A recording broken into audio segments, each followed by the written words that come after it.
Hello YouTube and welcome to my channel, eddieinreadingland. My name is Eddie and today I'm bringing you part 2 of the Nameless 1 review, but this time for the Tarot and Oracle.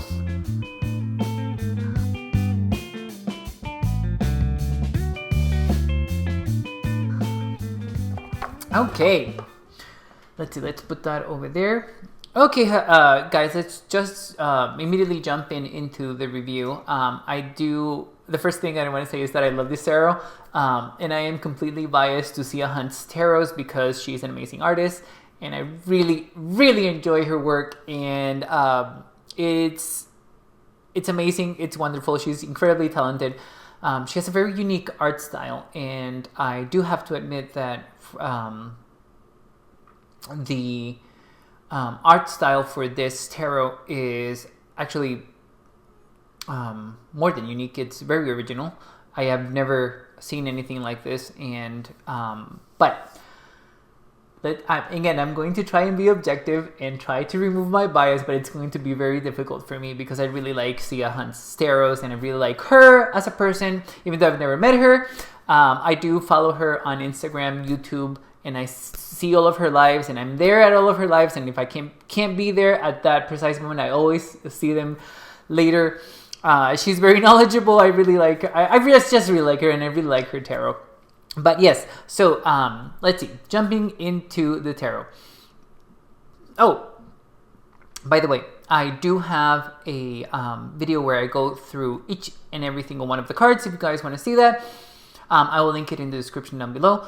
But I will go over some of the things that I went over in that video. Like, for example, cardstock. Cardstock is actually very, very nice. This is thick but bendy cardstock. I'm pretty sure that you're going to be able to riffle shuffle the deck if you so choose to do that. And if you have hands big enough to do that, which I don't. Is it a complaint that these cards are really big? No, they have to be this big in order for this deck to work, because any smaller and the artwork wouldn't pop like it should. So I'm gonna, again, these are very big cards. Guys, I have very small hands, as you guys can see. I can barely like grab them like this. The way that I have been shuffling this deck is by dividing it in half. And what I do is I just hand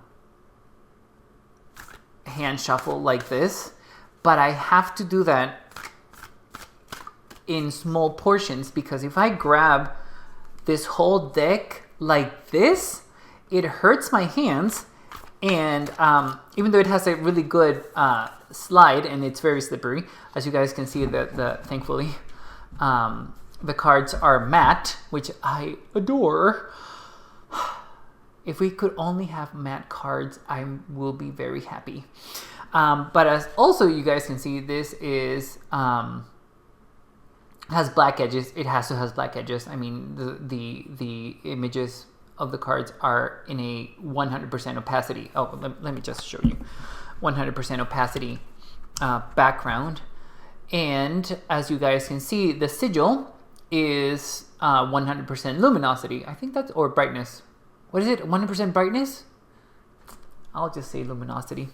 Let's use a complex word. Well, I don't think that luminosity is complex. As in any case, as you guys can see, the artwork has a completely black background, and thankfully the sigils are in a completely white in the foreground. They're completely white in the foreground of the image, because the sigil is what's one of the things that is very important for this deck. This is the Nameless deck. It has no titles at all. The way that we know which card this is by counting each of the swords here. Well, actually, this is the 7 of Blades. And we have 7 blades, as you guys can see. But we also have 7 dots. in the sigil plus the alchemical sign for air in this case, which I thought was very helpful. Especially, well, no, I was gonna say especially because some cards you can't really tell the number of the pips, but that is actually not accurate. The only one that I would say that I had trouble with that one was the 8 of Wands, which I'm gonna show you guys a little later. But yeah, no, as you guys can see, this is a incredibly beautiful deck. The colors are amazing because they pop. The colors are probably a little muted, or they are bright muted colors, I want to say. Otherwise, they wouldn't show on this black background, and they wouldn't show with this very white symbol at their foreground. So I also really like the fact that she has kept a very limited color palette for each of the cards. That is also amazing. It's also incredibly difficult to do. Being an artist myself, I know that when you limit yourself with your color palette, you end up doing very original things. Like, for example, this tarot. Not that I'm comparing myself with Xia, because I'm not. She's I wish I would have the talent to create this. But yeah, so as you guys can see, you will not have any problems deciphering what the image is trying to portray. This is the world card. The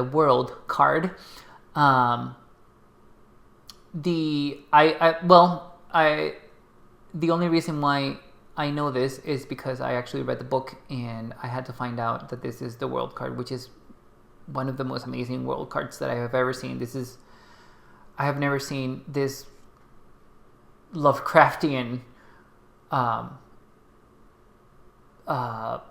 skeletal being in the shape of the Ouroboros as the world card, and it's a very shocking image, but it's so appropriate. And she does go over why she has chosen this image for the world card. Actually, she does that for every single image. So this is the devil, which, by the way, love this devil card. It's amazing. I love it. Here we have another dragon for the 6 of Pentacles. But I don't have any complaints on the art. The art is amazing. This is elegant. This is beautiful. This is also fantastical. And this is very elegant as well. It has its own aesthetic, and I really, really like it. As you guys can see, the cards feel like they're from the same world, and I really, really appreciate that. It's very consistent. That's what it is. The cards are very consistent. But I wanted to tell you guys some of the things that I have experienced with this deck. And one of those things has been the very different symbology or depictions of what we typically know as the cards. So, for example, this is the Temperance card. Again, very different for a Temperance card. I do want to be honest, and I'm again thankful that I read the book, because I wouldn't have been able to tell that this was the Temperance card just by looking at it. So I guess that's one of the cons of this tarot. But I do have to say that for some reason it's very instinctual to recognize the symbols of some of the cards. For example, this is the Wheel of Fortune, and it can't be another card, at least in my opinion, right? It's or this is the Three of Discs, the Three of Coins, actually, in this case. It cannot be any other card. So yeah, it also has that going on for it. So I don't, but again, I'm a person who reads the guidebook for the tarot, so it was never going to be a problem for me to recognize the cards. And also, I can look at this Six of Cups, guys. This is just amazing. It's just incredible. But I hope that you guys also have the same feelings that I'm having when I look at these cards, because this is a very atypical way of looking at the tarot as in the Rider-Waite-Smith tradition. And this tarot is based on the Rider-Waite-Smith. And this is one of the oracle cards. But as in any case, moving on from this, very happy with the art, very happy with the cardstock, very happy with the edging. I think that's incredibly appropriate. It's not coming off at all, so I guess that matte black is the way to go whenever we're dealing with tarot, because it doesn't come off at all. But as in any case, I wanted to talk to you guys about some cards specifically that and in my experience with them. And the first ones are going to be the Jesters. Now, these are all the Jesters. These are meant to be the pages of the suit, in a way. Even though when I was using this tarot, I didn't see them that way.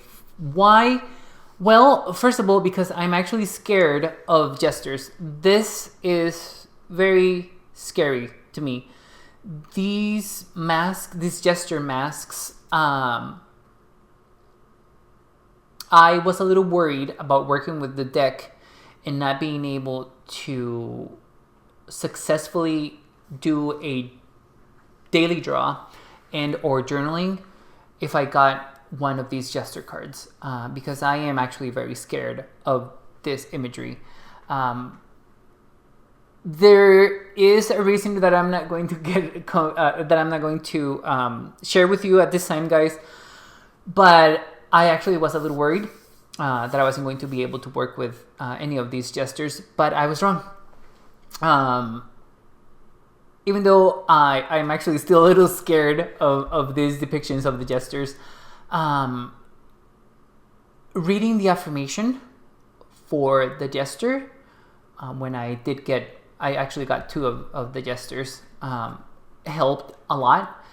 I think that was the thing that made a difference for me when working with these Jesters, the affirmation that the Jester came with, because even though I'm scared of this, I know logically, or consciously, reasonably, that this imagery is not meant to scare me. This imagery is meant to help me. So that's how I ended up going past it, going past my fear or my fright of these cards. Incredibly thankful, because I was worried that I was not going to be able to work with these these Jesters, and that I would have to take them out of the deck to be able to successfully use it. But I am very thankful that I was wrong. These do still scare me, and this is also one of the reasons why I will not use this deck to read for others, because I know that if I read for another person, or actually a client, there are friends that I would use this tarot to read for. I haven't yet, but I will definitely not use this with clients. The Jesters being one of the reasons why these cards scare me, and it's very obvious that they scare me when I'm working with it, because the minute I get them, the minute I flip the card and I get a Jester, there's a reaction. There's a reaction for me. And even though I'm able to calm myself and work with the image, I don't think that that's a good experience to have with a client. So, very thankful that I was able to work with these Jesters. But moving on, I also have, oh, whoops, there we go. I guess the Jester of Cups was not going to go away. And also we have the rest of the core cards as the Italian Masquerade Ball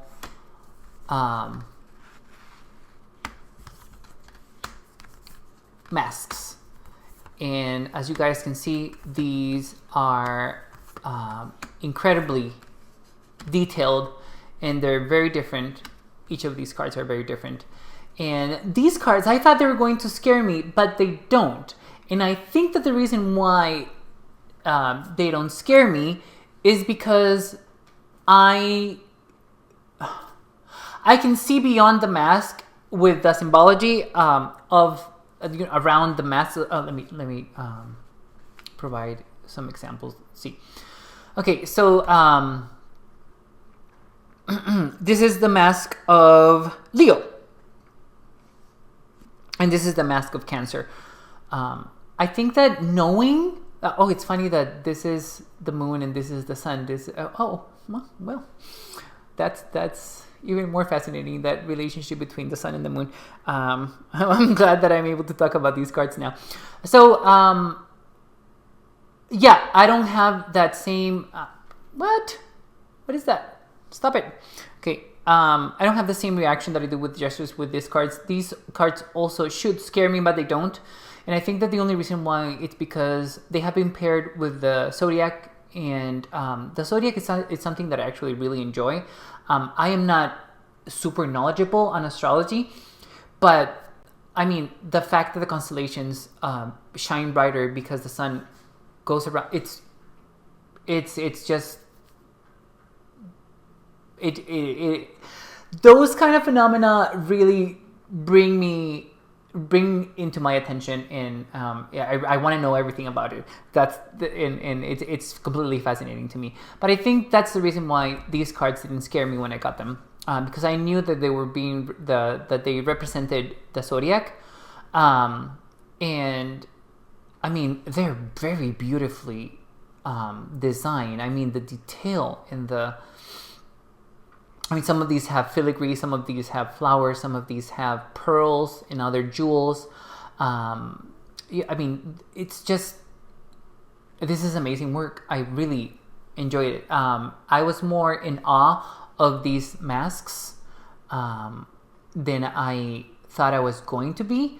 And by the way, I think that Xia did a really good job matching the court cards with the Zodiac. I will have to say that when I was using the tarot for my daily draw, I did not see them as like the king, the queens, or the knights. I saw them as the mask of Leo, the mask of Cancer. I didn't provide any king, queen, or knight energy to any of them.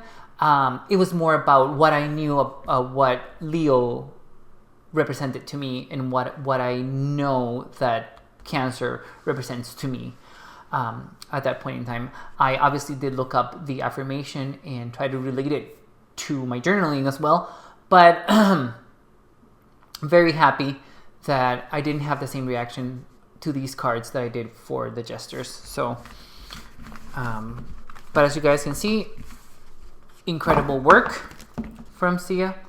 Now, the other thing that I wanted to talk to you guys about is that this is a judgment card, and this is one of the oracle cards whose name I just lost. But what I wanted you guys to see is that this is the second reason why I wouldn't read with clients. No, two clients with this deck. This deck has a very Ossian nature to it. As you guys can see, this is quite skeletal. We literally have bones of people, rats, hummingbirds depicted on not only the tarot but also the oracle cards. And this happened, and which is I love it. It's incredibly consistent. I love this. This is amazing. But I definitely can see how it can be scary for clients. actually most clients. So I would be worried about clients having an even more averse reaction to cards that I know that are not even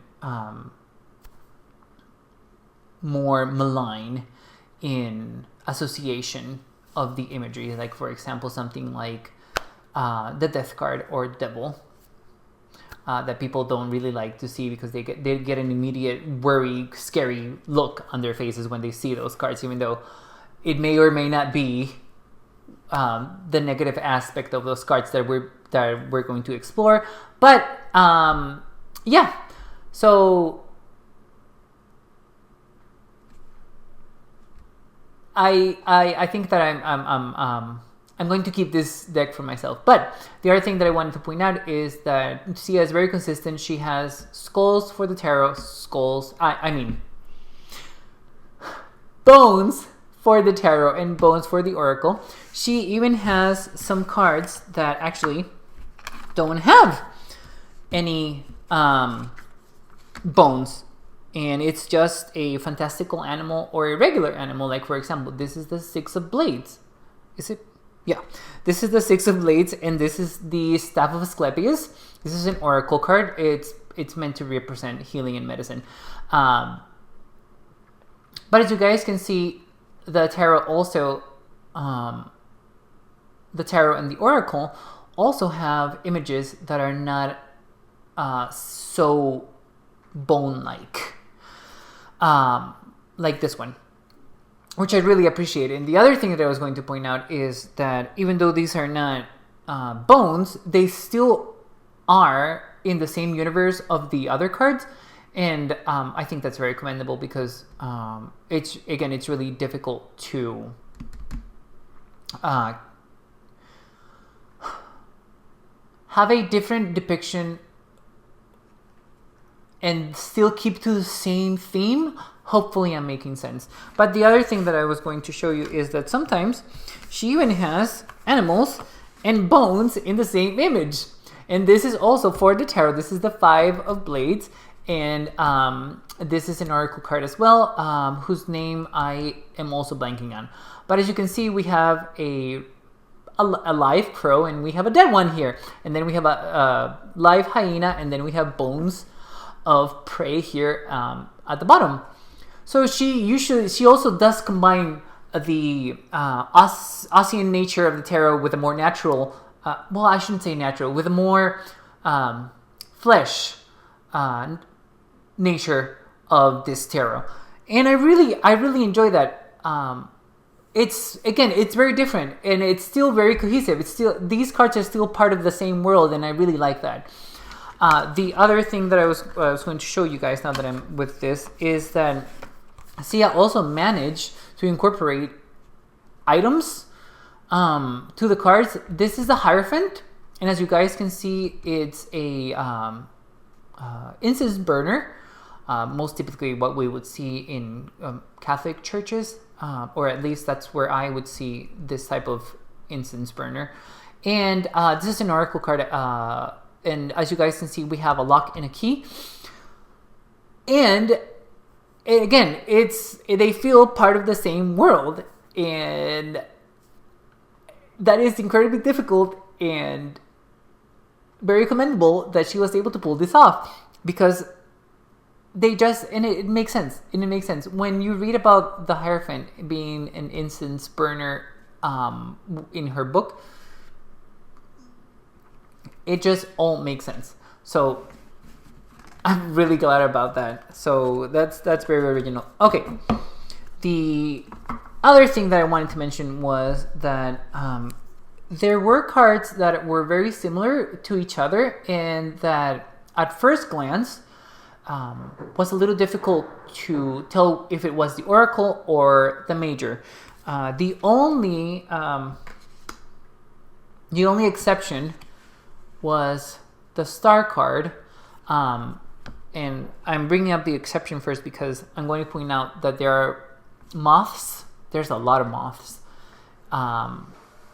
in this tarot being depicted that are very on the nose, but they're so beautiful, and it's so appropriate that I just cannot fold her. This is a star moth, and this is the star card. It's very easy to tell that this is a star card because we have a star over here, and the whole background is just filled with the stars. Now, I love bugs and insects. I really enjoy them. I'm not scared of them like most people are, and I actually find insects incredibly fascinating. But I had no idea that there was such a thing as a star moth, and now that I know, I read about it. I went into a whole rabbit trail with the moths depicted on these tarot because I was just so fascinated by them.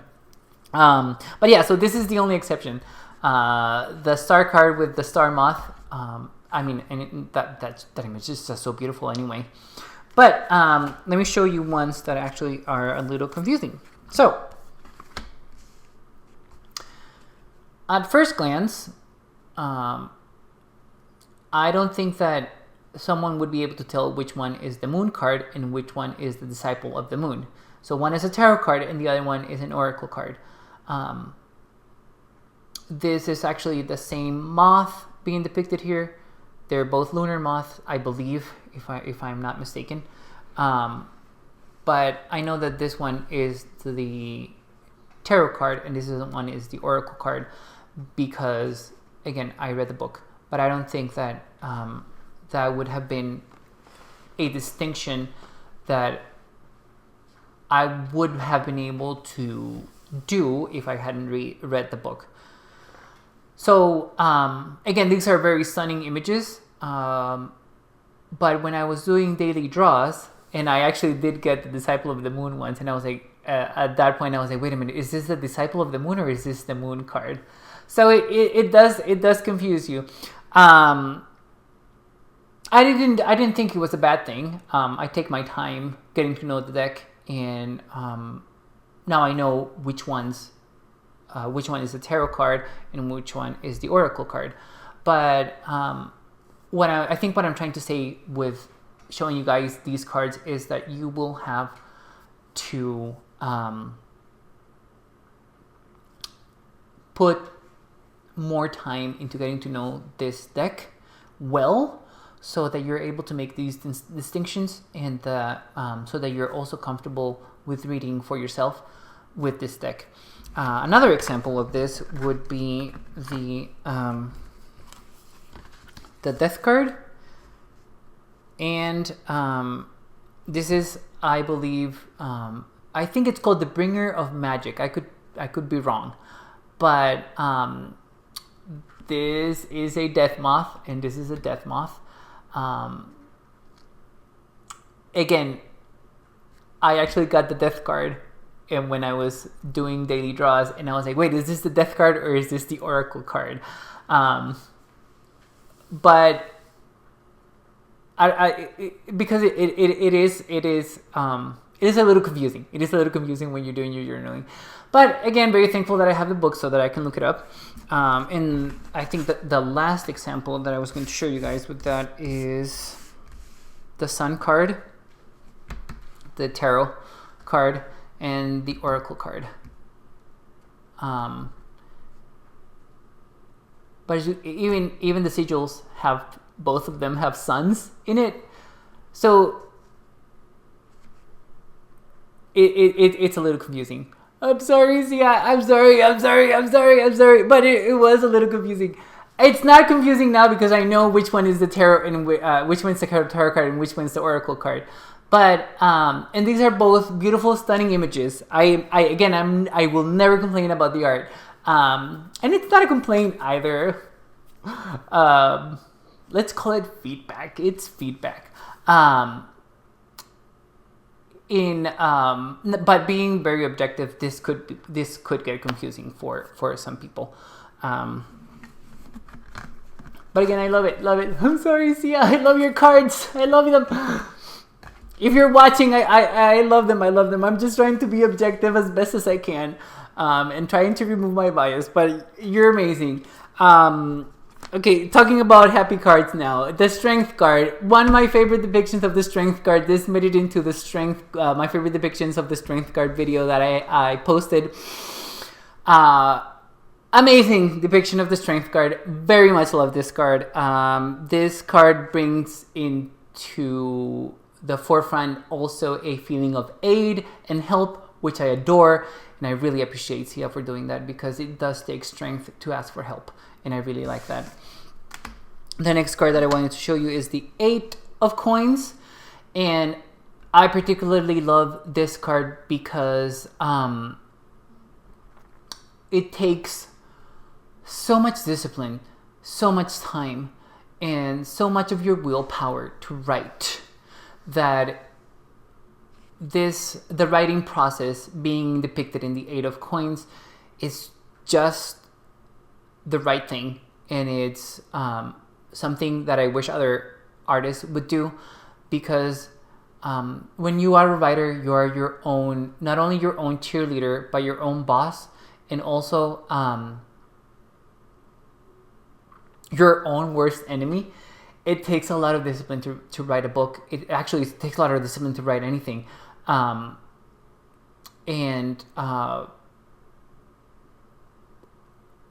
That process being depicted in the 8 of Coins is just something that I relate to it, and that I haven't seen depicted on this card as such a mundane but very important thing that I really appreciate. And the only reason why I appreciate writers is because I'm a reader and I love reading.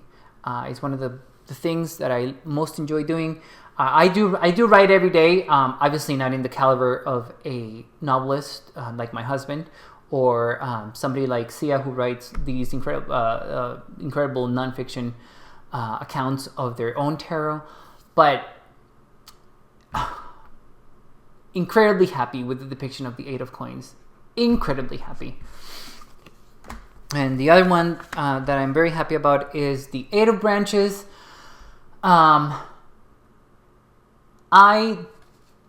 appreciate this 8 of Branches because I can see that the branches are going up, and I can see that this deer is actually leaping up into something, or gliding up into something instead of coming down. I do not like 8 of Wands with the branches coming down. I know that is how they are depicted in the Rider-Waite-Smith tradition, but in the 8 of Branches, in such a card with such energy and such expansion and such mastery of the self, I think that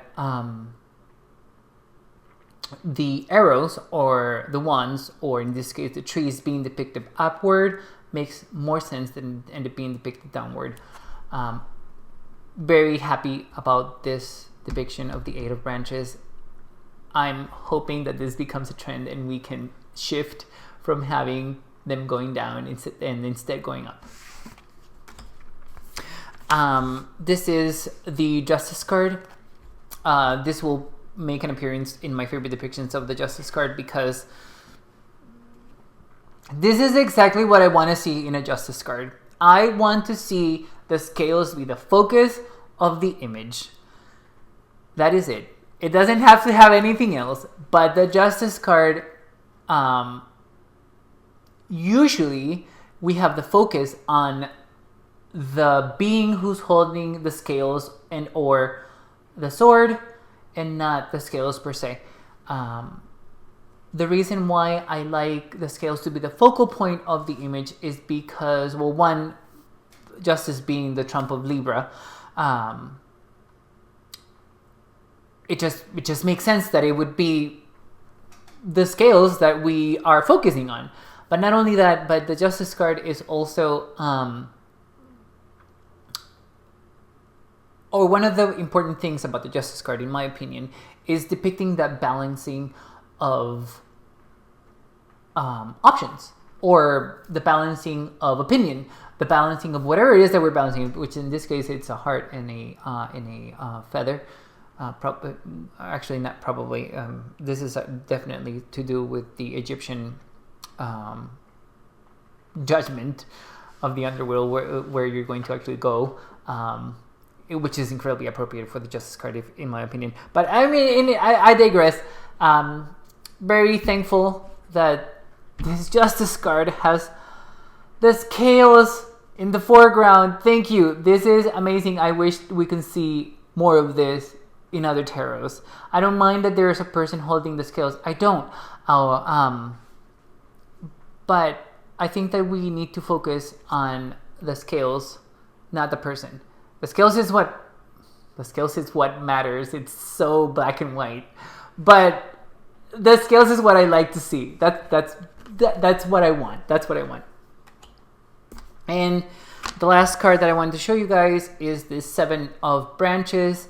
And the reason why I wanted to show this card at the end was because this is the card that I relate most with this tarot.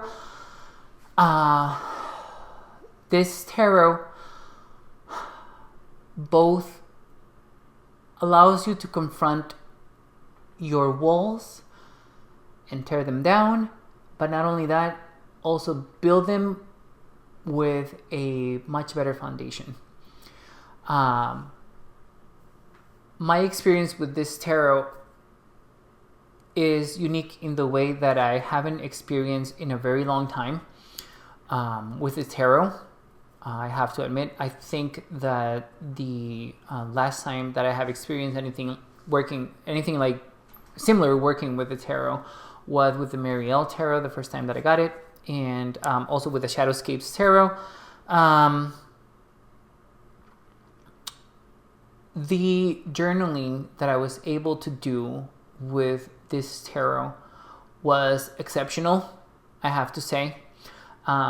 This tarot loves to help you crumble your walls to the ground, to dust, and use whatever material that was left from those walls to start a new foundation for another one.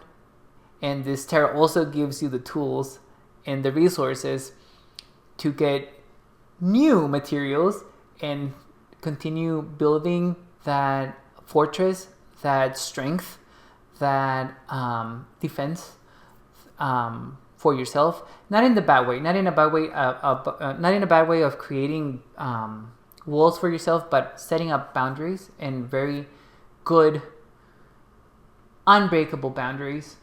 Making boundaries that you allow others to step in, and making boundaries for yourself as well. It was incredibly powerful to work with this tarot deck. I recommend it for anyone who wants to do shadow work, who wants to do introspection, who would like to do retrospective work. This is a more profound, deep working tarot.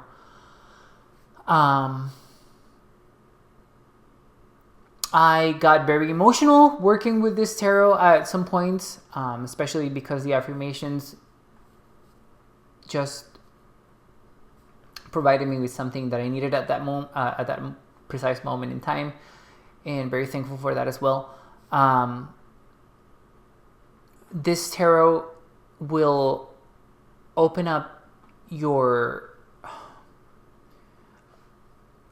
let's call it your heart, and allow you to express your feelings through writing and journaling. And also it allows you to express your feelings to the important people in your life. I don't think that I would have shared a lot of things that I shared with my husband while I was working with this tarot if it wasn't for this tarot, because it does prompt you to take action on the things that are bothering you, at the things that are that you would normally bottle up, but and instead express them. Definitely a magical experience working with this tarot. Very thankful that I got it. Very grateful that I have it in my collection. it is a tarot that I'm going to use regularly, even more so than I do other tarots. But there you go, guys. That is my review of the Nameless One Tarot and Oracle by the amazing and wonderful Xia Hunt. She can make as many tarots as she wants and as many oracle decks as she wants. I'm going to buy them, every single one of them. I'm just going to support her. That is what I'm going to do. Hopefully this video has made you want to buy the tarot. I will leave a link on the description below so you guys can acquire it if that's what you are called to do. You will not regret investing your funds in this tarot one bit. I highly recommend it, and hopefully you guys will be more courageous than I was and offer readings with this deck to others. But as of right now, where I stand, I will use it for myself. It's going to be a me deck. It's going to be a self-exploration deck. It's going to be a deck where I will come for comfort, I will come for advice, and I will come to be uplifted. But thank you so much, guys. I really appreciate it. Thank you for being with me. I know it's a very long video. I know, I understand, and I'm doing my best to make them short. But thank you for being here. I really appreciate you. Bye bye, YouTube.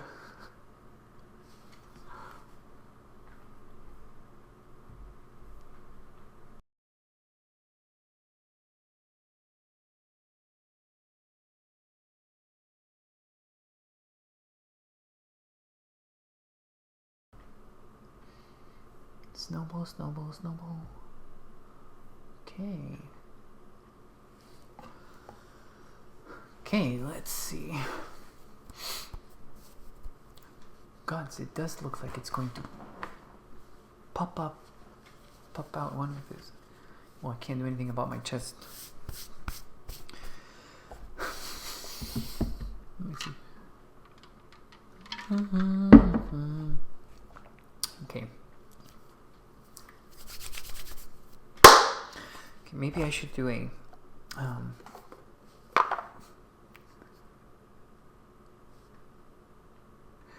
thumbnail for my husband.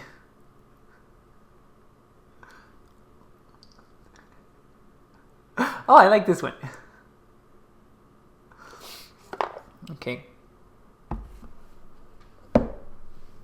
Oh, well, I'm sure I'm filming, hopefully.